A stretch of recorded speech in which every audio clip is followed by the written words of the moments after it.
Hello again, YouTube and the interwebs. Covey Proctor here again to talk about political divisiveness and the state of our partisan system, our, two-party bipartisan nightmare that we're all living in. And Greta Thunberg and the whole climate change debacle.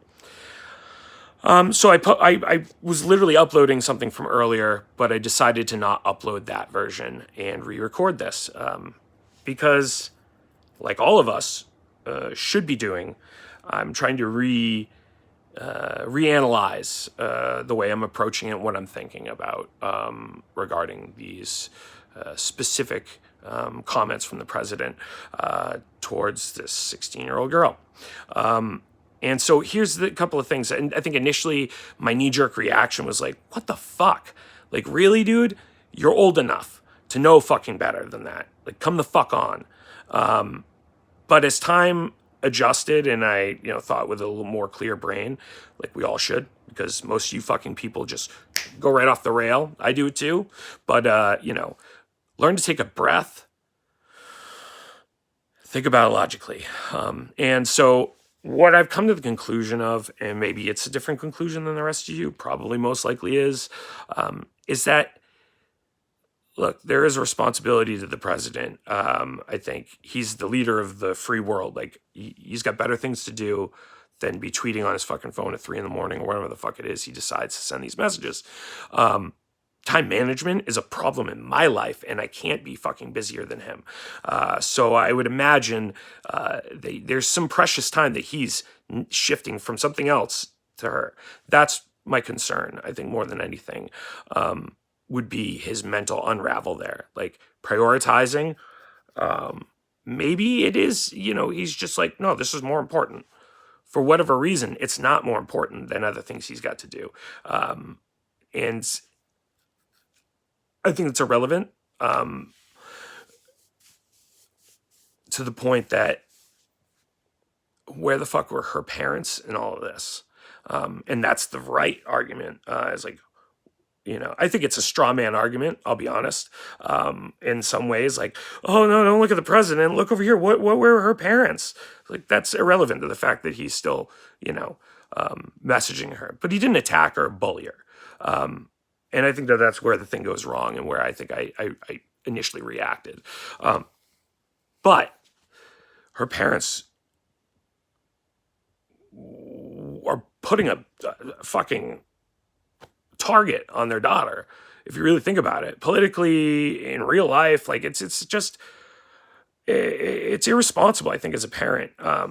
It's no different than having a child actor, I guess, but it's just like, to have your kid be the face of this major, hyper partisan thing is just, I think, really irresponsible and egregious on their part. What's unacceptable from the standpoint of the president is that he's just, responding back to something that doesn't really matter and impact him. He's got a million other things and a million other tweets to respond, but that's the one he chooses to go to. And that's my concern, is like, where is his mind right now? We see what mental stability is in presidency with past presidents. You watch their hair gray in 8 years and they look fucking stressed out, lines on their faces. It's going to do it to anybody, and how they deal with it. But if you take somebody who, and I believe that Trump really needs to be liked. He wants to be liked. I think we all do, in some way, shape, or form. This need for connection. I think his obsession with what people say about him and think about him is driving some of these decisions. And I think that that's where he starts to unravel mentally. He's obsessing over things that really aren't that important. But he'll keep at it too, because you can see, like, these tweets where he'll post a tweet after a tweet after a tweet. That's not where we're going with it. I'm not here to attack the president. I don't have very many opinions. I'm not on the left about things or the right. I mean, I think we both sides can really, say a lot, but they can both fucking shut the fuck up in a lot of ways too. The right, tells the left to, oh, look at science when they're talking about biology, and they should, because they're not right about the unending amount of genders. That's a different video and a different argument. Just like the political right is not right about climate change. It's happening, and we caused it. That's not an argument. That's not something you get to go, oh, well, no, that's a fucking fact. Well, where they're right is we can't change it. Like, they're like, oh, only God can change the climate. In some ways, I don't believe in God, but you're right.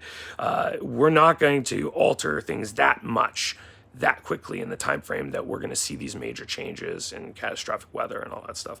I do think it's going to happen, but I think it's kind of irrelevant to that. I think it would have happened anyway. I just think we sped it up a little bit because of the way we're living our lives as consumer creatures.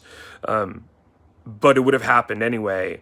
The melting would have happened anyway, I believe, over a period of time. I think the carbon buildup would have happened anyway. I mean, of course, we're catalyzing some of those things, but there's also a volcano under polar ice. So people like Anomaly make a really good argument and perspective that's like, okay, well, climate change is an issue. What are you doing about it? What the fuck are you doing about it? Are you sitting in front of your computer or your video like I am right now and just being a warrior for the internet? Or you getting out and you planting a fucking tree? And to be fair, he's absolutely right. I have done zero other than, blast my heat and open the window to let the cats sit in it to help the environment. Oh, wait, that's not helping. I really agree that shit is happening and that there's big changes. And I think it comes off online as I'm way more scared about it than I am. I'm really not. I do think that there is some major shit happening. But like anybody, I can see different facts and learn new facts that change my perspective. And that's what all of you need to do, is start being open to new facts and ideas. Maybe because I'm in the middle, libertarians are very open to some certain perspectives, as long as it doesn't have to do with taxes. Sorry, guys, but you're cunts about taxes. It's theft. Fine, get over it. But still, not everything is fucking theft. Not everything is tax. That's a different animal entirely. Love you, libertarians. But the left and the right are far worse. We got to get over some of this shouting match bullshit, because both sides are wrong, and the Republicans really need to be better about being wrong, because we all know the Democrats are wrong about a lot of things, right? And eventually they come out with it. But the Republicans never admit being wrong. And because of Jesus, like, that shit is not an argument. Because Jesus is not a fucking argument, ever.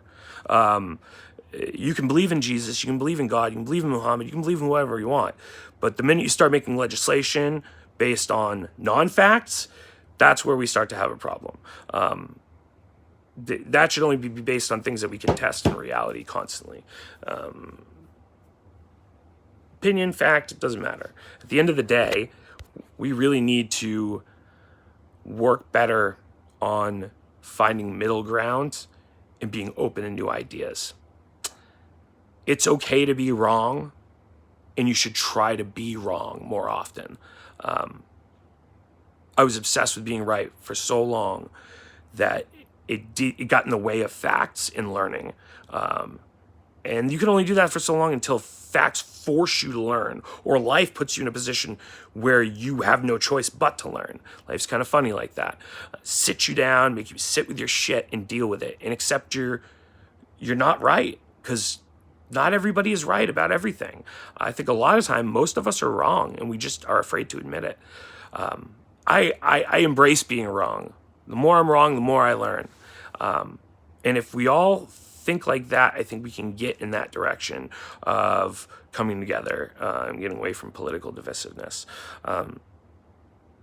But at the end of the day, we really, really need a new understanding of how to move forward with this political system. Because this bipartisan flip-flop of every 4 to 8 years, it just makes us very unstable and unreliable to the rest of the world. And if we really are going to be the most powerful country in the world, we want to be Daddy America and run shit, the world police, then we need to start acting like it and build an infrastructure, because our internet's slower than the rest of the world. Change our education system because it's some of the fucking lowest in the world. And really reapproach the way we talk to each other and communicate. We need to start treating each other like people again, to go back to when you didn't talk about politics over the dinner table, and when you didn't talk about politics in religion in normal life. I think it's okay to talk about politics and stuff. It's not a bad thing, but we've let it run our life, and there's a time and place for it. And this just happens to be one of them. So thank you all, folks, for listening to me. If you got this far into the 11-minute video, I appreciate you listening. The thing I really want to emphasize to people is opening your mind to new ideas. And if they fly in the face of your ideas, still learn to open your mind to new ideas, and your life will improve. Mine has, at least from a knowledge standpoint. So again, thank you, and like or share or whatever it is that you Facebook/YouTube people do. Thank you for listening, as always. I really appreciate it. There's a Patreon also. I think that's it. I should really have a list at the end of every video. Take care, guys.